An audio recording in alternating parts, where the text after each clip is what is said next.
तनख्वाह 20-25 हज़ार रुपये है, 20-30 हज़ार रुपये बिल आ गया है, कैसे बिल देंगे? बिजली के बिल, सुई गैस के बिल, पानी के बिल, ये लोग कहाँ से दें? इन्होंने इंतहाई जुल्म किया हुआ है। 30,000 सैलरी और 30,000 उसकी बिल आ जाए, घर के अखराजात पूरे करेगा कि बिजली की बिल भरेगा? हमारा 16-16 हज़ार रुपये का आगे हम किधर से पूरा करेंगे? 11-12 हज़ार रुपये मैं गरीब आदमी बच्चों की रोजी पूरी करूँ जो मैं बिल अदा करूँ। बिजली के बहरान के हवाले से एहतजाज कहीं फसादात में तब्दील न हो जाए। बिजली की कीमतों पर फौरी रिलीफ के लिए इक़दाम नहीं किए गए फौरी तौर पर एहतजाज का हिस्सा बनने में मजबूर होंगे। अस्सलाम वालेकुम, आप देख रहे हैं पाकिस्तान टुनाइट। मैं हूं सैयद समर अब्बास। महंगी बिजली आवाम के लिए वबाल जान बन गई। अवाम की जानिब से बिजली के इजाफी बिलों पर एहतजाज पूरे मुल्क में आज भी जारी रहा और कई रोज़ से ये एहतजाज का सिलसिला जारी है। जमात इस्लामी ने 2 सितंबर को मुल्क गिर हड़ताल का ऐलान कर दिया है, जबकि ताजे तंजीमों की जानिब से भी पूरे मुल्क में एहतजाजी तहरीक और सिविल नाफरमानी की तहरीक शुरू किए जाने के भी ऐलानात सामने आ रहे हैं। इसी सारी सूरत हाल को देखते हुए निगरान वज़ीर-ए-आज़म अनवारुल हक काकड़ ने आज वज़ीर-ए-आज़म हाउस में एक आला सतह का इजलास बुलाया, जिसमें मुतल्लिका हुकाम की जानिब से ब्रीफिंग ली गई और ये उनसे पूछा गया कि किस तरह से अवाम को रिलीफ दिया जा सकता है मौजूदा हालात के अंदर। ज़ाहिर है एक तरफ IMF का प्रेशर है, दूसरी तरफ हमारा बढ़ते गर्दिशी कर्जे और इम्पोर्ट जो हम कर रहे हैं फ्यूल, उसकी वजह से महंगी बिजली पैदा होना, ये तमाम अनासर मिलकर पाकिस्तान के अंदर सार्फिन के लिए एक बहुत बड़ी मुश्किल सूरत हाल बन चुके हैं। जिस तरह से बिजली के बिल आए हैं, आम शहरी के लिए बिजली के बिल अदा करना एक बहुत बड़ा जो है एक भयानक ख्वाब बन चुका है बिजली के बिल जो हैं। और इस पर नाज़रीन हम थोड़ी सी डिटेल्स आपके साथ शेयर करते हैं कि एक्चुअली हुआ क्या है, ये इजाफी बिल्स अगस्त के अंदर क्यों आए हैं। तो जनाब, बिजली के बुनियादी टैरिफ में 7.5 रुपये तक और माहाना फ्यूल एडजस्टमेंट में ₹1.81 का इजाफा किया गया। सार्फिन इस वक्त सेवाई एडजस्टमेंट में ₹1.25 फी यूनिट का इजाफी बोझ बर्दाश्त कर रहे हैं, जबकि बिजली के बुनियादी टैरिफ में इजाफे का इतलाक 1 जुलाई से हुआ और नोटिफिकेशन जुलाई के आखिरी हफ्ते में जारी किया गया, जिसकी वजह से अगस्त के अंदर ही 2 महीनों का जो है कि जो बकाया जात हैं वो वसूल किए गए हैं, बिल्स में आवाम के ऊपर डाल दिए गए। बिजली के बुनियादी टैरिफ में इजाफे का बोझ जुलाई और अगस्त के बिल्स में तकसीम होने के बजाय एक साथ अगस्त के बिल्स में शामिल होने से फी यूनिट कीमत का बोझ मजीद बढ़ गया। और हालिया 1 साल में बिजली की बुनियादी कीमत में जो बेस टैरिफ था उसमें रिकॉर्ड इजाफा किया गया, यानी आवाम पर तकरीबन 1,500 अरब रुपए का इजाफी बोझ डाला गया। और इसके साथ साथ बिजली के बुनियादी टैरिफ में इजाफे के बाद बिजली की फी यूनिट कीमत तकरीबन 50 रुपये फी यूनिट से भी बढ़ चुकी है और टैक्सेस लगा के तो तकरीबन ये 55-56 रुपये से ऊपर चली जाती है।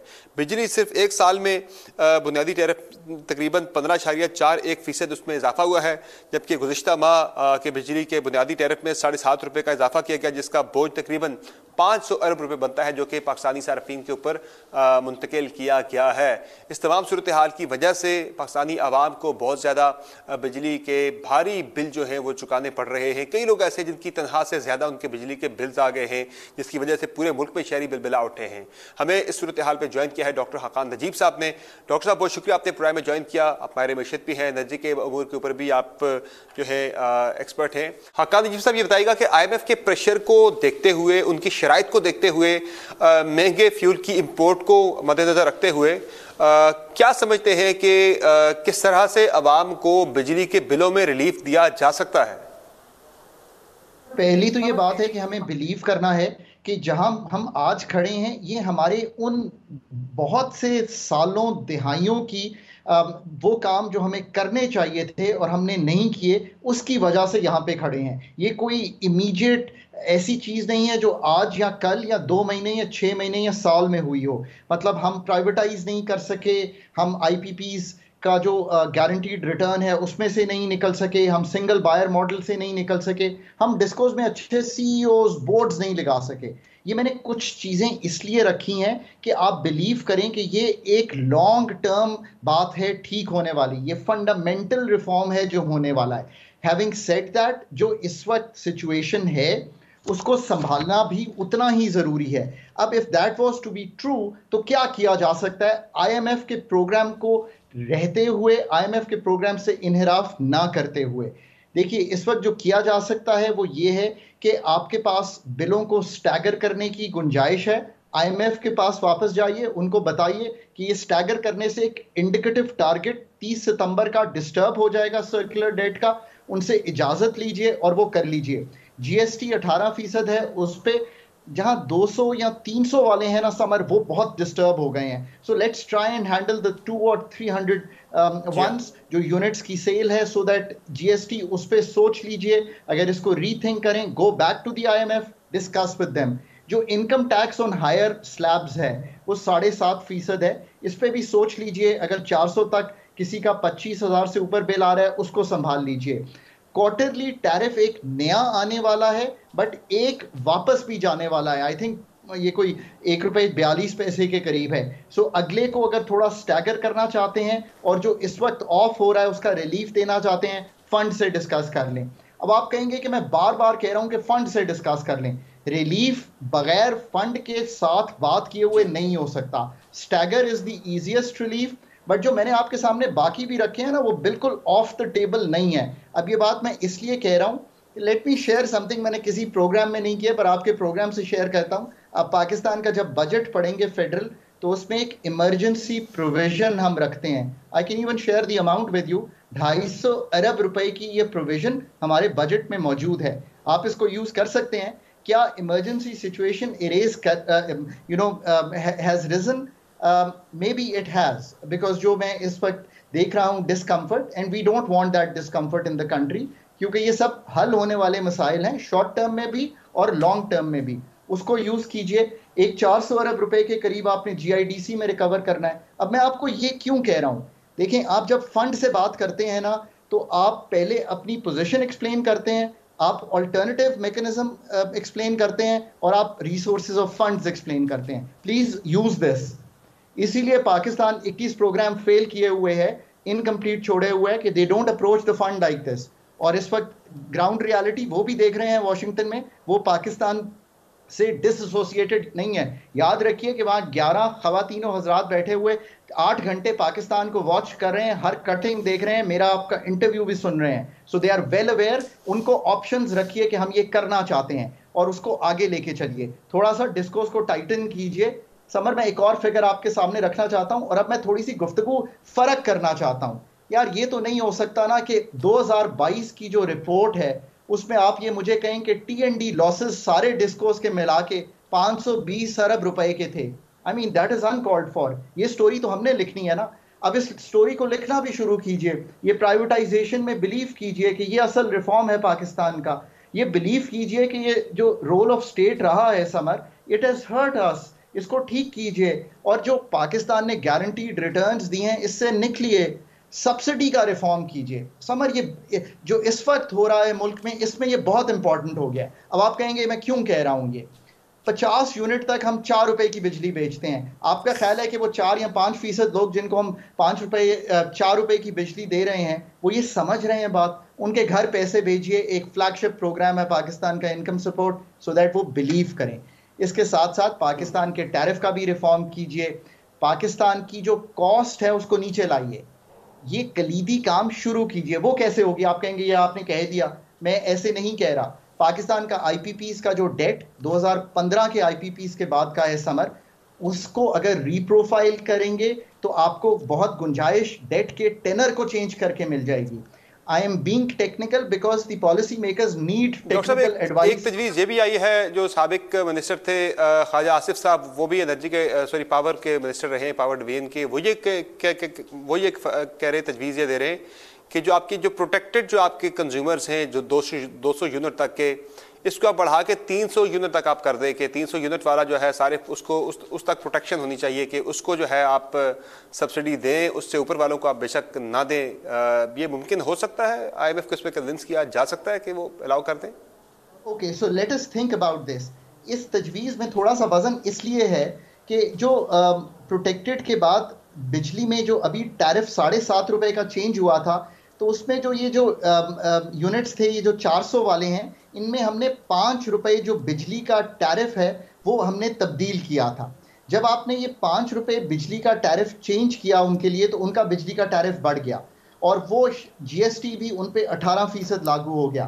तो यहाँ आप सोच सकते हैं कि बिल्स स्टैगर करने के अलावा उनके GST में कोई 18% पे आप क्या गौर कर सकते हैं। ये एक बुरी तजवीज़ नहीं है। इस वक्त हर घर में फ्रिज भी मौजूद है, छोटा सा टेलीविजन भी होगा, तो पंखे गर्मियों में बहुत चले हैं। ये एक गर्मियों का फिनोमेना है, निकल जाएंगे इसमें से भी। जैसे ही इंशाल्लाह अक्टूबर आएगा, बिजली की खपत ड्रॉप करेगी, इसमें से निकल जाएंगे। एक तो बहुत परेशानी ना करें मुल्क में। सर अभी एक और क्वार्टरली टैरिफ एडजस्टमेंट जो है 5 रुपए 40 पैसे की वो पेंडिंग पड़ी है, वो भी पाकिस्तानी अवाम पे लागू होने की बातें हो रही थी नेपरा के अंदर, उसकी हियरिंग भी हुई है। उसमें मेरी सजेशन ये है कि एक एडजस्टमेंट 1 रुपये 42 पैसे की ख़त्म हो रही है सितंबर 30 को मेरा ख्याल है। आप उसको मैच कीजिए 1 रुपये 42 पैसे से जो नई आप करने जा रहे हैं, और IMF को ये कहिए कि हम ये पैसे कुछ 6 की बजाय 8 माह में ले लेंगे, but let us stagger this so that bill में आने वाले में तब्दीली ना हो। अब आप कहेंगे कि मैंने आपसे इतनी टेक्निकल गुफ्तगू क्यों की है। देखिए, इसकी बड़ी कलीदी वजह है। अगर आप इतना टेक्निकल होके इस इशू को सॉर्ट नहीं ना करेंगे, even at the highest level, जब आप आज मीटिंग में गुफ्तगू कर रहे हैं, तो ये मसला हल नहीं होगा। सो आई एम रियली होपिंग कि हम फंड के साथ भी, इंटरनली भी ये गुफ्तगू ऐसे ही कर पाएंगे, और ये ऑप्शंस जो हम कुछ डिस्कस कर रहे हैं, इसका कोई मेन्यू बना पाएंगे। But summer, what is हकान Najeeb साहब, अब ये मामला सिर्फ बिजली के बिलों का नहीं है, गैस की कीमतें बढ़ाने की बात हो रही है, वो भी IMF की तरफ से प्रेशर बढ़ रहा है हमारी निगरान हुकूमत के ऊपर कि आपने जो शराइत थी कि गैस का टैरिफ आपने बढ़ाना था वो भी बढ़ाया जाए, और साथ ही साथ जिस तरह से रुपया और डॉलर की जो पैरिटी है चेंज हो रही है, जिस तरह से डॉलर रुपये के मुकाबले में मजीद महंगा होता चला जा रहा है, 300 से क्रॉस कर चुका है, इससे हमारी जो फ्यूल की इंपोर्ट है वो भी मजीद महंगी होगी। तो ये बात तो तय है कि इस यकम पे भी आवाम को तकरीबन कोई 15 से 20 रुपए का मिनिमम पेट्रोल की कीमत पे इजाफे का टीका लगने वाला है। यानी एक चीज तो नहीं है बिजली, ये तो हर जगह से पाकिस्तानी अवाम जो है उनके लिए मुश्किलात ही मुश्किलात है, महंगाई है। किस किस से निगरान हुकूमत निकालेगी? सो समर, अब आपने तो ब्रॉडन कर दिया है डिस्कशन कि एक इकोनॉमिक चैलेंज जो है मुल्क का, उसको कैसे संभालना है। देखिए, इसमें एक तो यह है कि आई थिंक थोड़ा सा एक पॉलिसी बयान जो है वो हुकूमत की तरफ से एक आना चाहिए। मैं तो बड़ा क्लियर हूँ, ये जैसे रुपए की कदर की बात हो रही है, इसमें बहुत से अवामिल हैं। इसमें इंपोर्ट्स खोली गई हैं, हमने ऑफ कोर्स खोलनी थी बिकॉज हमने फ़ंड के साथ तय किया। इसके साथ साथ हमने 1 रुपये 25% का जो गैप तय किया हुआ है, जो हम चेस कर रहे हैं इस वक्त, इंटरबैंक चेस कर रहा है, जो हमारी ओपन मार्केट है उसकी वजह सामने आ रही है। फिर कुछ बैकलॉग है वो क्लियर हो रहा है। ये सारी बातें मैं आपसे कर सकता हूँ, बट एक पॉलिसी स्टेटमेंट ये आनी चाहिए कि आने वाले 3 से 6 माह में हमारे जो रिजर्व्स का बिल्डअप है वो कैसे होना है, और हमारे जो एक्सटर्नल रिसोर्सेज हैं वो क्या हैं। बहुत शुक्रिया आपका हकान नजीब साहब, आपने प्रोग्राम में ज्वाइन किया। नाज़रीन, ब्रेक लेते हैं, ब्रेक से वापस आएंगे, बात करेंगे पाकिस्तान तहरीक इंसाफ के कानूनी चैलेंजेस की, और जो PTI की तरफ से कैंपेन चलाई जा रही है इस्लामाबाद हाई कोर्ट के चीफ जस्टिस सामिर फारूक के खिलाफ, इसके कॉन्सिक्वेंसेस क्या हो सकते हैं, क्या चेयरमैन PTI की जमानत के हवाले से जो समात है वो मजीद इल्तवा का शिकार हो सकती है इस प्रोपेगेंडा की वजह से, इस कैंपेन की वजह से। बात करेंगे मुख्तसर ब्रेक के बाद हामिद खान साहब से, हमारे साथ रहेगा।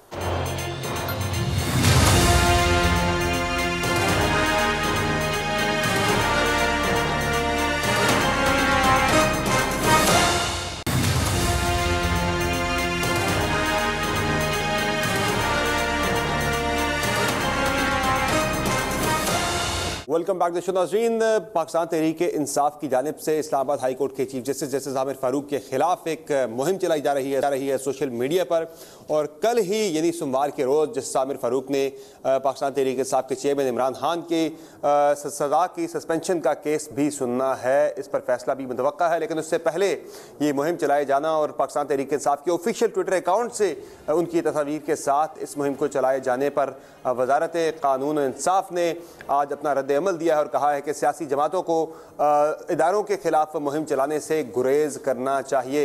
इसके अलावा भी नाज़रीन, पाकिस्तान तहरीक इंसाफ की तरफ से सुप्रीम कोर्ट ऑफ पाकिस्तान में पटिशन दायर की गई है कि चेयरमैन तहरीक इंसाफ को मजीद किसी केस में गिरफ्तार ना किया जाए। तो क्या अगर कल चेयरमैन PTI को जमानत मिल जाती है तोशाखाना केस के अंदर, तो क्या बाकी केसेस से उनकी गिरफ्तारी से रोका जा सकेगा? रियासत को सुप्रीम कोर्ट ऑफ पाकिस्तान की तरफ से कल ही कोई एक्शन हो सकता है या फिर उसमें कुछ दिन लग सकते हैं, क्योंकि हामिद खान को वकील कर दिया गया है इस आम तरीन मामले के लिए।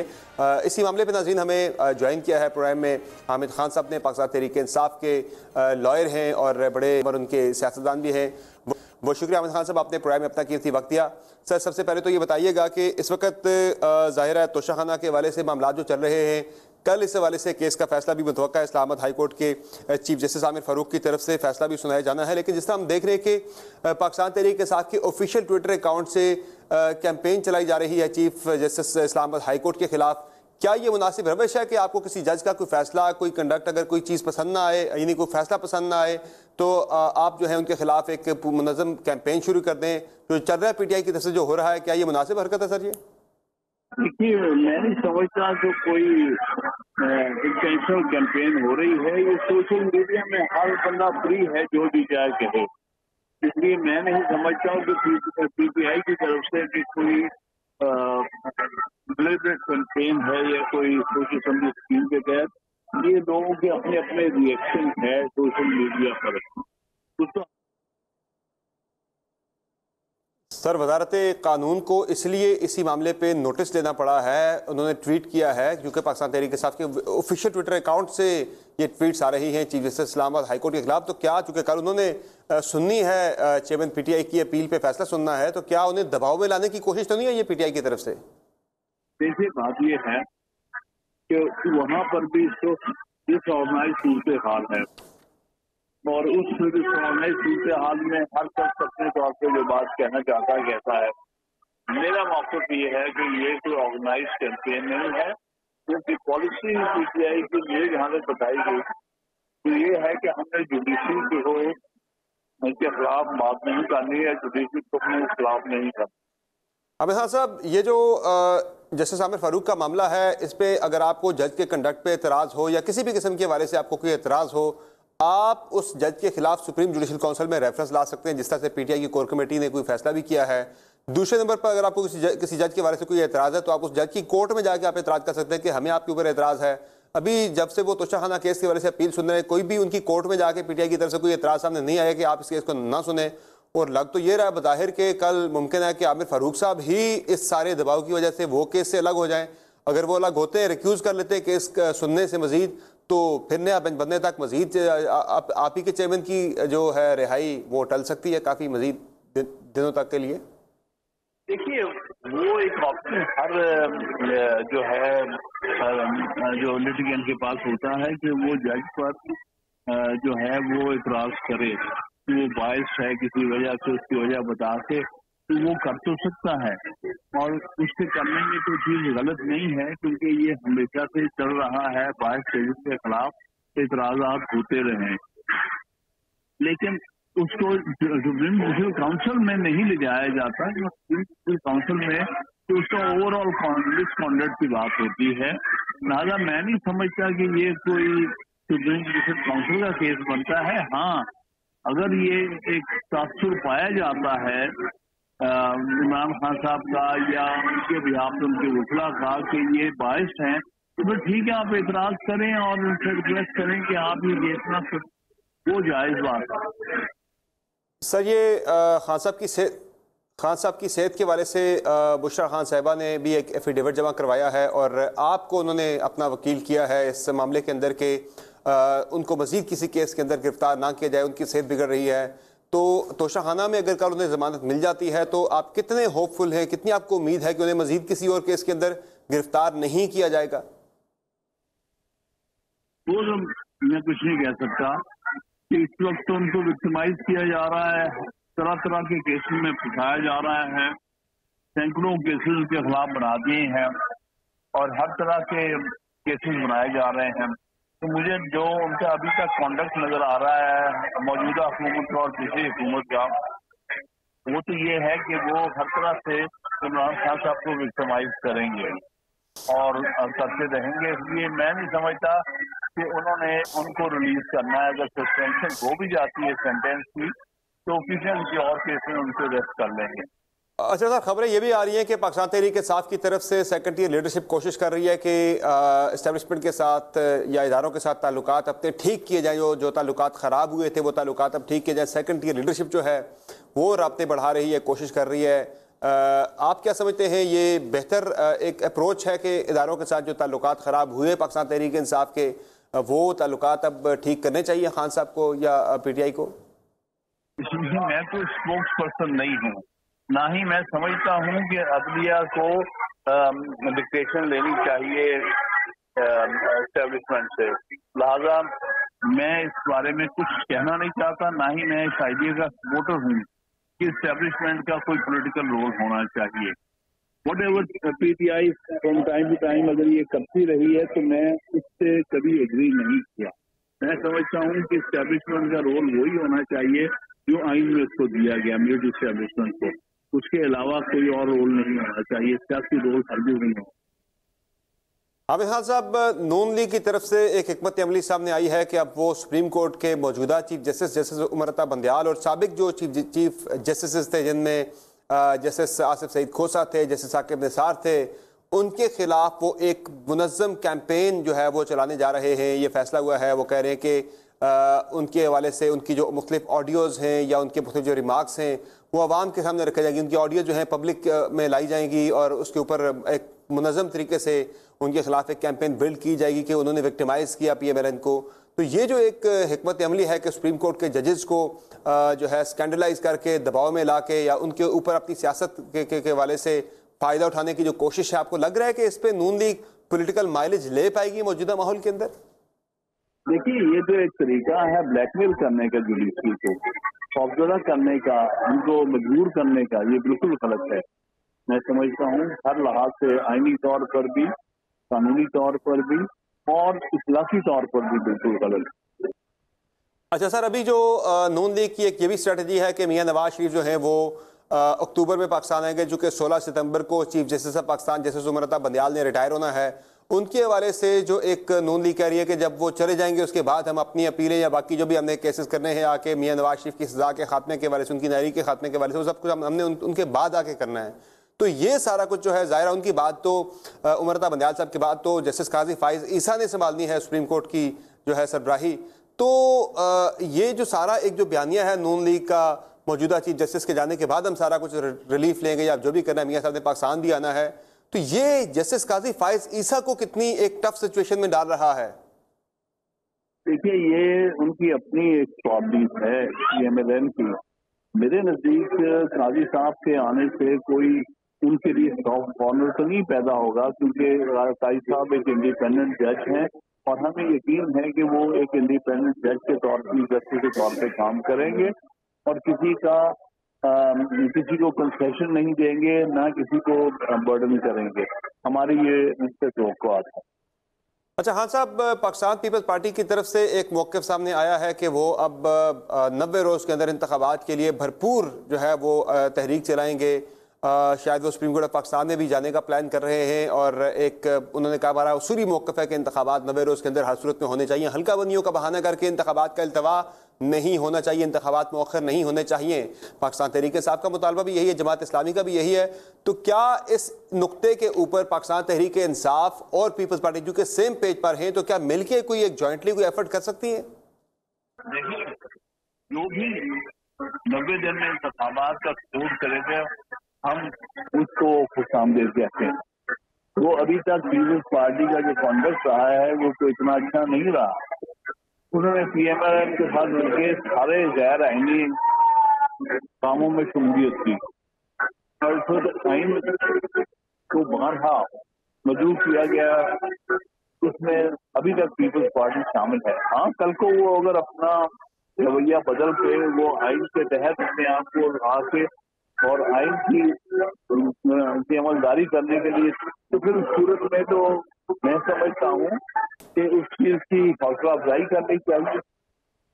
जी सर, रवैया तो पीपल्स पार्टी का काफ़ी हद तक बदल चुका है। वो तो अब कह रहे हैं कि हमें हर सूरत में इंतखाबात चाहिए, ये हमारा उसूली मौक़िफ़ है। तो क्या फिर कोई इश्तराक हो सकता है पीपल्स पार्टी का और पाकिस्तान तहरीक इंसाफ के इंतखाबात के जल्द इनेकाद के हवाले से? ये तो आने वाला वक्त ही बताएगा। सिर्फ एक बयान पर तो नहीं कहा जा सकता कि पीपल्स पार्टी ने अपना तमाम सा रवैया बदल दिया है, लेकिन बहरहाल एक अच्छी खुशाइन बात कही है उन्होंने और हम तवक्को रखते हैं कि इसको मजीद आगे लेके जाएंगे ताकि कौम ये महसूस करे कि अब उनमें कोई खातर खा तब्दीली आई है। बहुत शुक्रिया हामिद अली खान साहब। हामिद खान साहब, आपने हमें प्रोग्राम में ज्वाइन किया। हामिद खान साहब का ये मौक़िफ़ है कि पाकिस्तान तहरीक इंसाफ अगर पीपल्स पार्टी संजीदा है इंतखाबात के जल्द इनेकाद के हवाले से, सिर्फ एक बयान की हद तक उनकी ये तहरीक जो है अगर महदूद नहीं, अगर वो इन एक्चुअल वो चाहते हैं कि इंतखाबात का जल्द इनेकाद हो, इस हवाले से संजीदा है। तो पाकिस्तान तहरीक इंसाफ और पीपल्स पार्टी मिलकर भी आइंदा आने वाले दिनों में कोई मिल के इस हवाले से मुश्तरका एक काविश कर सकते हैं कि मुल्क में जल्द इंतखाबात का इनेकाद किया जाए। इसी पे नाज़रीन एक ब्रेक लेते हैं, ब्रेक से वापस आएंगे, बात करेंगे मुल्की सियासी मंजरनामे की और तज़किया शामिल करेंगे मंसूर अली खान साहब का कि किस तरह से मुस्लिम लीग नून जो है वो इंतखाबात का इल्तवा चाहती है, पीपल्स पार्टी जो है वो जल्द इंतखाबात का इनेकाद चाहती है। पीपल्स पार्टी को इंतखाबात का जल्द इनेकाद क्यों चाहिए? नून लीग की ताख़ीर तो समझ में आती है कि मियाँ नवाज शरीफ की वतन वापसी होनी है, उस हवाले से उन्हें कितने इंतखाबात का इल्तवा मिल सकता है, वो कोशिश करेंगे कि इंतखाबात का इल्तवा मिले ताकि मियाँ नवाज शरीफ पाकिस्तान आकर नाइली ख़त्म करके इंतखाबी कैंपेन को लीड कर सकें। लेकिन आने वाले दिनों में ज़ाहिर सियासी मंजरनामे पर बहुत सी ऐसी हैपनिंग्स होनी है कि इंतखाबात से पहले पहले बड़ी इंटरेस्टिंग जो है पॉलिटिकल हैपनिंग्स देखने को मिलेंगी। इसी पे बात करेंगे एक मुख्तसर ब्रेक के बाद। हमारे साथ रहिए।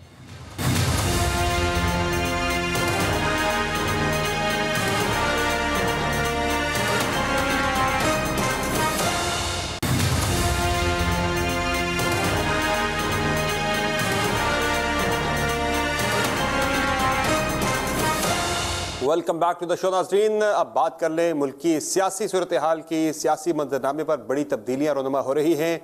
कल तक की इत्तेहादी पाकिस्तान पीपल्स पार्टी और मुस्लिम लीग नून के मुफादात और पोजीशंस अब बदल चुकी हैं। इंतखाबात के जल्द या बदेर इंतखाबात के इनेकाद के हवाले से पाकिस्तान मुस्लिम लीग नवाज इंतखाबात में फ़िलहाल इल्तवा चाहती है, इंतखाबात की ताख़ीर चाहती है, चूँकि मियाँ नवाज शरीफ वतन वापस आकर अपनी नाइली ख़त्म करवा के इंतखाबी कैंपेन का हिस्सा बन सकें, PMLN की इंतखाबी मुहिम को लीड कर सकें। जबकि पाकिस्तान पीपल्स पार्टी की कोशिश है कि मुल्क में जल्द से जल्द इंतखाबात हो जाए, क्योंकि पीपल्स पार्टी को लगता है कि इंतखाबात अगर ताख़ीर का शिकार होते हैं तो सिंध में या बाकी मुल्क के अंदर उनका जो चांस बनता है सीटें आने का, फ़िलहाल जो उनका बन रहा है इस वक्त, वो शायद आगे चल के मादूम हो जाए। इम्कानात उसके सीटें उनकी कम हो सकती हैं वक्त गुजरने के साथ साथ। और भी दीगर बहुत से खदशात हैं पाकिस्तान पीपल्स पार्टी के जहन में कि जिसकी वजह से वो मुल्क का फौरी तौर पर मुल्क में इंतखाबात के इनेकाद चाहते हैं। इंतखाबात के इनेकाद के हवाले से इलेक्शन कमीशन की तरफ से तो पोजीशन वाज़ेह हो चुकी है कि 14 दिसंबर तक तो हल्का बंदियाँ मुकम्मल होंगी, फिर जाके इंतखाबात जो हैं फरवरी तक कहीं उनका इनेकाद हो पाएगा मुल्क के अंदर। लेकिन पीपल्स पार्टी कह रही है कि अगर बर वक्त इंतखाबात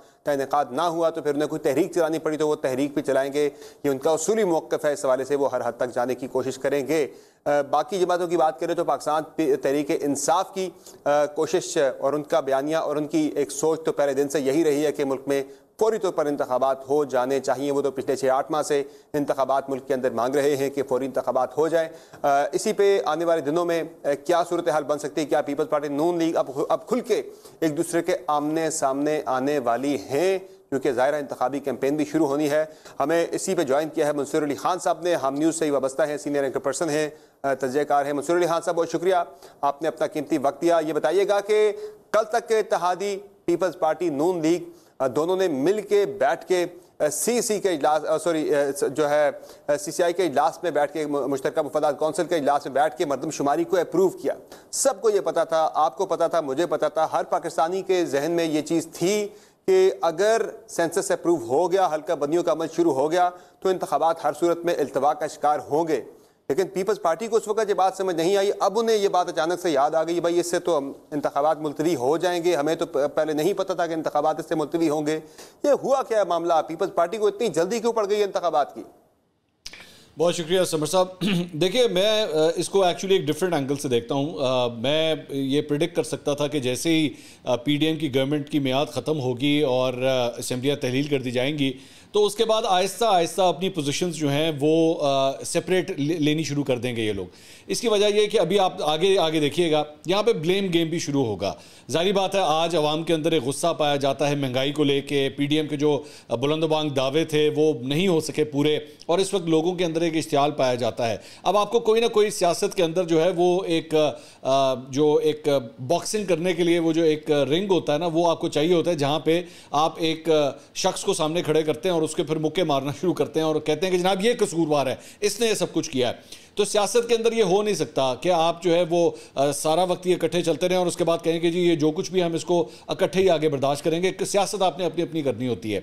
मुस्लिम लीग नून के साथ भी मेरे ख्याल में यही सूरत हाल है। मुस्लिम लीग नून भी आहिस्ता आहिस्ता अपने आप को पाकिस्तान पीपल्स पार्टी से जो है वो दूर करेगी, इलेक्शन जाके खुद लड़ेगी। लेकिन जैसे ही कल को अगर इलेक्शंस हो गए और इन्हीं तमाम जमातों को इकट्ठे होना पड़ा और वो अपनी पार्टी देखेंगे हमें पोजीशंस जो हैं कहाँ पे बेहतर मिलती हैं, तो उसके बाद ये दोबारा इकट्ठे हो जाएंगे। मैं एक छोटी सी एग्जांपल आपको दूं तो इसी तरह इस्तेहकाम पाकिस्तान पार्टी है, अलीम खान साहब के पिछले 24 घंटे में जिस किस्म के बयानात आए हैं वो आहिस्ता आहिस्ता हल्की फुल्की सी वो नून लीग के ऊपर, नवाज शरीफ साहब के ऊपर भी तनकीद कर रहे हैं। वो कह रहे हैं कि जनाब कुछ नहीं डिलीवर किया, इन्होंने कुछ नहीं किया, जबकि इनके अपने 2 बंदे काबीना का हिस्सा थे, ओन चौधरी और नुमान लंगड़ियाल, इनकी अपनी काबीना के अंदर बैठे हुए थे। लेकिन अवाम के लिए जारी बात है आपने उनको बेवकूफ़ तो बनाना है, आपने कुछ ना कुछ तो उनको बेचना है, तो ये उसी का एक हिस्सा है। मैं इसको कुछ ज़्यादा सीरियसली नहीं लूँगा इस सारी चीज़ को। वैसे नून लीग जो है वो उसे इंतखाबात में इल्तवा चाहिए कि नज़र आ रहा है ज़ाहिर है नून लीग को फ़ायदा है इसका कि मियाँ साहब आएंगे, आके इंतखाबी कैंपेन को लीड करेंगे। अभी भी बहुत से पाकिस्तानी सोशल मीडिया पे या वैसे भी अपनी इस राय का इजहार करते हैं। वो कहते हैं कि हमें नहीं लग रहा कि मियाँ साहब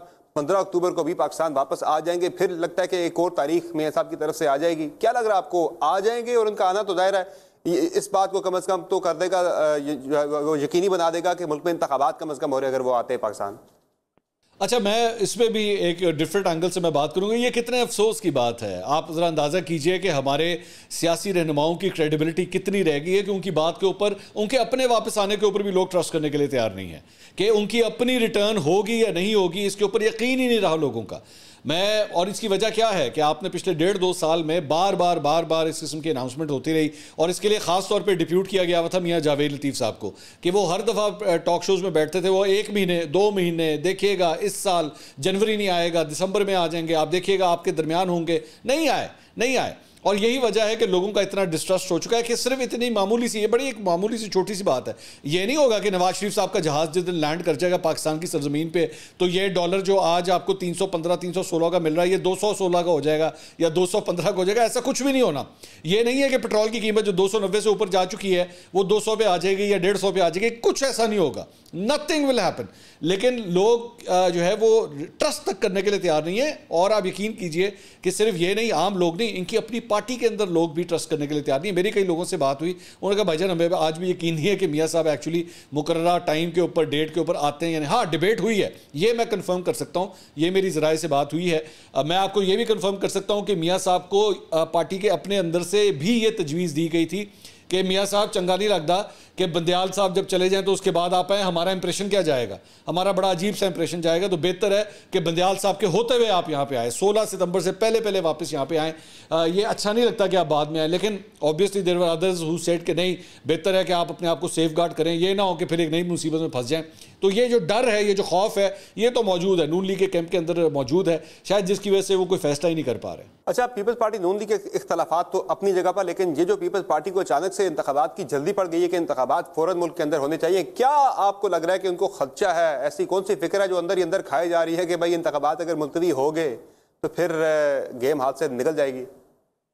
आपके इस सवाल का जवाब भी जो है ना वो इस लफ्ज़ डर के अंदर ही मौजूद है। देखिए, जो सियासी जमातें ये जानती हो ना कि इक़्तिदार तक वो पहुंच सकते हैं, अपने अपने अपने हलकों के अंदर जो है वो कंफर्टेबल पोजीशन में है, और अगर आज इलेक्शन हो जाए तो वो जीतने में कामयाब हो जाएंगे, वो कभी इलेक्शन से नहीं डरते। वो कहते हैं जी 15 दिन में इलेक्शन कराएं, 1 महीने में इलेक्शन कराएं, हमें कोई मसला नहीं है। लेकिन जिस जमात को पता हो ना कि हमें वोट नहीं मिलेगा, हमारे लिए बहुत मुश्किल होनी है, वो फिर इंतखाबात से भागते हैं। पाकिस्तान पीपल्स पार्टी अगर आप कंपेयर करें नून लीग के साथ, तो मेरी नज़र में वो ज़्यादा कंफर्टेबल पोजीशन में है अपने सूबे के हद तक, मतलब सूबा सिंध की हद तक ज़्यादा कंफर्टेबल पोजीशन में है बनिस्बतन नून लीग के जिस पोजीशन में नून लीग पंजाब के अंदर है। पाकिस्तान पीपल्स पार्टी का मेरे ख्याल में ये डर, ये खौफ जो है बिल्कुल बजा है, और उनको ये लगता है कि अगर ये मुकर्ररा वक्त के अंदर भी नहीं हुए तो यही ना हो ये काम बहुत ही ज़्यादा लंबा हो जाए।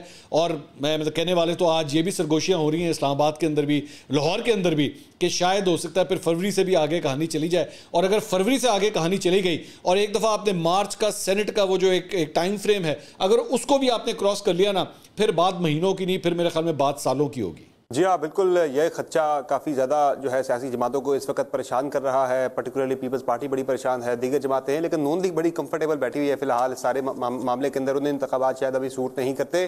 एक और बड़ा इंपॉर्टेंट मामला है जी, वो है पाकिस्तान तहरीक इंसाफ का। अभी भी ये बहस मुल्क के अंदर चल रही है कि पाकिस्तान तहरीक इंसाफ इंतखाबी अरीना के अंदर होगी या नहीं होगी, भले का इंतखाबी निशान होगा या नहीं होगा, ये बहस अभी चल रही है। अभी ये बहस खत्म नहीं हुई। परवेज खटक साहब ने पिछले हफ्ते हमारे इंटरव्यू के अंदर कहा था कि मुझे नहीं लगता, मुझे पाकिस्तान तहरीक इंसाफ भले का इंतखाबी निशान इलेक्शन के अंदर नजर नहीं आ रहा। ज़ाहिर ने कोई यकीन दहानी कहीं से हुई होगी, तभी जाके इतना वो एक्टिव हुए हैं। क्या लग रहा है आपको, पाकिस्तान तहरीक इंसाफ इलेक्शन में होगी नहीं होगी? उसके ना होने की सूरत में आपको इंतखाबी इक्वेशन क्या बनती नजर आ रही है? होने की सूरत में आपको इंतखाबी इक्वेशन किस तरह की बनती नजर आ रही है? अच्छा समर साहब, ये जो दो सियासी जमातें हैं ना, एक तो ये परवेज खटक साहब की जमात और एक ये इस्तेकाम पाकिस्तान पार्टी जहांगीर तरीन और अलीम खान साहब की जमात, ये दोनों जब ये कहते हैं ना कि पाकिस्तान तहरीक इंसाफ अगले इलेक्शन में नहीं होगी, मैं इसकी रीज़न कुछ और समझता हूँ। मैं इनकी रीज़न कोई अपनी नॉलेज की बुनियाद के ऊपर या ख्वाहिश की बुनियाद पर मैं कह सकता हूँ, नॉलेज की बुनियाद पर नहीं कह सकता। और शायद उसकी वजह यह है कि इनका जो प्राइम टारगेट है वो ये है कि इन्होंने पाकिस्तान तहरीक इंसाफ से जुड़े हुए टिकट होल्डर्स को, साबिक MNAs को, MPs को तोड़ के अपनी जमात में लेकर आना है। यही इनका प्राइम फोकस है ना। तो ये जब तक इस किस्म की बात नहीं कहेंगे, जब तक ये कन्विंस नहीं करेंगे उन लोगों को कि जनाब आपका फ्यूचर नहीं है इस जमात के साथ, ये जमात नहीं होगी, जब तक ये अगर 100% वो इस बात पे एतबार नहीं करेंगे, वो कभी भी इनकी जमातों में नहीं आएंगे। उनको पता है, मिसाल के तौर पे पंजाब से ताल्लुक रखने वाला अगर PTI का कोई टिकट होल्डर है, उसने तो नून लीग के खिलाफ इलेक्शन लड़े हुए हैं, वो नून लीग में तो जा नहीं सकता। दूसरी उसके पास कोई ऑप्शन और कोई बचती नहीं है, तो वो इस्तेकाम पाकिस्तान पार्टी या परवेज खटक साहब की पार्टी को उनके लिए अपनी एग्जिस्टेंस के लिए एक प्राइम मोटिव ही यही है कि वो उन लोगों को कन्विंस कर सके कि जनाब नहीं होगा, बल्ला किसी सूरत नहीं होगा। लेकिन मैं ये समझता हूं कि अभी ये सब कुछ कहना बहुत जल्दी है, क्योंकि मैं ये जानता हूं कि बैकडोर इस वक्त कोशिशें हो रही हैं कि किसी तरह इस्टेब्लिशमेंट और PTI के दरमियान जो है मामला को जो है रिजॉल्व किया जाए। अंसार अब्बासी साहब ने एक्चुअली इसके ऊपर रिपोर्ट भी किया है। मेरे ख्याल में स्टोरी और क्रेडिट जो है कम से कम उनको देना चाहिए, लेकिन ये हकीकत है। मेरी भी जो बैकड्रॉप्स के अंदर PTI के चंद लोगों से बात हुई है, उनकी जानिब से भी अब ये अटैम्प्ट की जा रही है। जाहिर बात है, वी डोंट नो ये अटैम्प्ट कामयाब होती है या नहीं होती, लेकिन कोशिशें हो रही हैं कि इन चीज़ों को किसी तरह रिजॉल्व ज़रूर किया जाए। वैसे चेयरमैन PTI अंदर हैं, शाह महमूद कुरैशी अंदर हैं, और जो परवेज इलाही हैं पार्टी प्रेसिडेंट वो भी अंदर हैं, या बिल्कुल जो सेकंड टियर लीडरशिप है वो बातचीत कर रही है? वैसे भी PTI के बारे में तो एक इंप्रेशन रहा है कि वो बाद में एक पहले बात होती है, बाद में मुकर जाते हैं उससे। तो इस बात आपको लग रहा है कि वाकईतन एक संजीदा अटेम्प्ट है और पीछे नहीं हटेंगे? देखिए अटेम्प्ट जो है वो तो कोई अब से नहीं हो रही। फ्रैंकली स्पीकिंग, मैं अगर इस पर ये भी अपडेट कर दूं, अटेम्प्ट कई महीनों से हो रही है, अब से नहीं हो रही। और मेरा ख्याल में तो शायद पिछले एक साल से हो रही है कि किसी तरह इस्टेब्लिशमेंट के साथ, खास तौर पे नवंबर के बाद से, जब से नए आर्मी चीफ आए हैं, उसके बाद से ये कोशिशें ज़रूर की जा रही हैं कि किसी तरह मामला को रिजॉल्व कर लिया जाए। नहीं हो सकी, अभी तक कामयाबी नहीं हो सकी। और ये आपको जो फंडामेंटल्स चल रहे होते हैं, मुख्तलिफ वाक़या चल रहे होते हैं, आपको उसी से पता लग जाता है कि एक्चुअली कोई ब्रेक थ्रू हो रहा है या नहीं हो रहा। इमरान खान साहब गिरफ्तार होकर अंदर चले गए, उसके बाद मतलब शाह महमूद कुरैशी साहब भी रिसेंटली गिरफ्तार हो गए। इसका मतलब है कि मामला नहीं तय पा रहे ना। इवन दो ये कहा जा रहा है कि आने वाले हफ्ते के अंदर मोस्ट प्रॉब्ली शायद इमरान खान साहब को कोई रिलीफ मिल जाएगा, इस्लामाबाद हाई कोर्ट से रिलीफ मिल जाएगा। लेकिन उसके बाद पिछले 24 घंटे में chief justice Islamabad high court के अगेंस्ट जिस किस्म का सोशल मीडिया के ऊपर एक वबाल स्टार्ट किया गया है, मतलब ऑफिशियल PTI अकाउंट से उनके अगेंस्ट जो है वो ट्रेंडिंग चलवाई गई है, इससे नजर आता है कि वो चीफ जस्टिस से जो है वो बड़े नाखुश हैं। ये सारी चीजें बताती हैं कि ब्रेक थ्रू तो नहीं हो रहा। अलबत्ता कोशिशें जरूर हो रही हैं, कोशिशें हो रही हैं। इसी वजह से शायद, मैं नहीं जानता ये कनेक्टेड है कि नहीं, लेकिन आप देख लीजिए कि आज जो है वो शहजाद अकबर साहब के भाई भी घर वापस आ गए हैं, अली नवाज अवान साहब के भाई भी जो है वापस आ गए हैं। तो ये फंडामेंटल्स अगर होंगे, जिसे आप CBMs कह सकते हैं, कॉन्फिडेंस बिल्डिंग मेजर्स, अगर ये होना शुरू होंगे तो फिर आपको पता लगेगा कि हाँ, हवाओं का रुख तब्दील हो रहा है या नहीं हो रहा। फिलहाल मैं ये कह सकता हूं कि शायद टेम्परेचर थोड़ा सा कम हुआ है, लेकिन हवाओं का रुख मुझे अभी भी तब्दील होता हुआ कम से कम नजर नहीं आ रहा। टेम्परेचर थोड़ा सा कम हुआ है, लेकिन हवाओं का रुख तब्दील अभी तक नहीं हुआ, ना ही ऐसे कोई वाज़ेह आसार इस चीज़ के नजर आ रहे हैं। बहुत शुक्रिया मंसूर अली खान साहब, आपने प्रोग्राम में अपना कीमती दिया। नाज़रीन, आज के शो में इतना ही। आपके फीडबैक का इंतजार रहेगा। इजाज़त दीजिए, खुदा हाफ़िज़।